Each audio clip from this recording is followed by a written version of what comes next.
সে উত্তরা থেকে মতিঝিল যাবে 50 টাকা ভাড়া দিয়ে। আপনি একটা লোক 50 টাকা ভাড়া, তার তো প্রাইভেট কার নাই ভাই, সে সিএনজি করে চলতে পারবে না, এই জন্য সে হচ্ছে নিশ্চয় মেট্রো রেলে যাচ্ছে। আপনারা যদি সে 500 টাকায় দেয় ভাই, তাহলে তো ভাই তার দেখবেন হচ্ছে 2-3 ইনকাম আপনারা দিয়ে দেওয়া লাগতেছে। আমি বলি সময়তে 500 টাকা ভাড়া আমরা 200 টাকায় যাই। সময় কমই নাই, আজকে কি মানুষের উপরে ইয়ে শুরু করছো? কি এই শুরু করছি? হ্যাঁ, আপনি যাবেন কি না এটা বল। দেখছেন?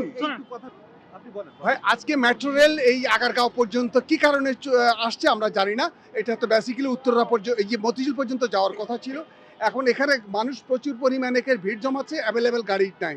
সেই ক্ষেত্রে এই যে এখান থেকে একটা বাইক একটা পাঠাও, এখান থেকে এই আগারগাঁও থেকে কাকরাইল মসজিদ পর্যন্ত 500 টাকা ভাড়া চায়। এটা কি সম্ভব? এভাবে যদি সবাই আমরা মানবতা বিরোধী কাজ করি। স্বাভাবিক ভাড়া কত? 150 টাকা ছিল এখান থেকে, হার্ডলি 150, সেটা এখন 500। এবং অনেকে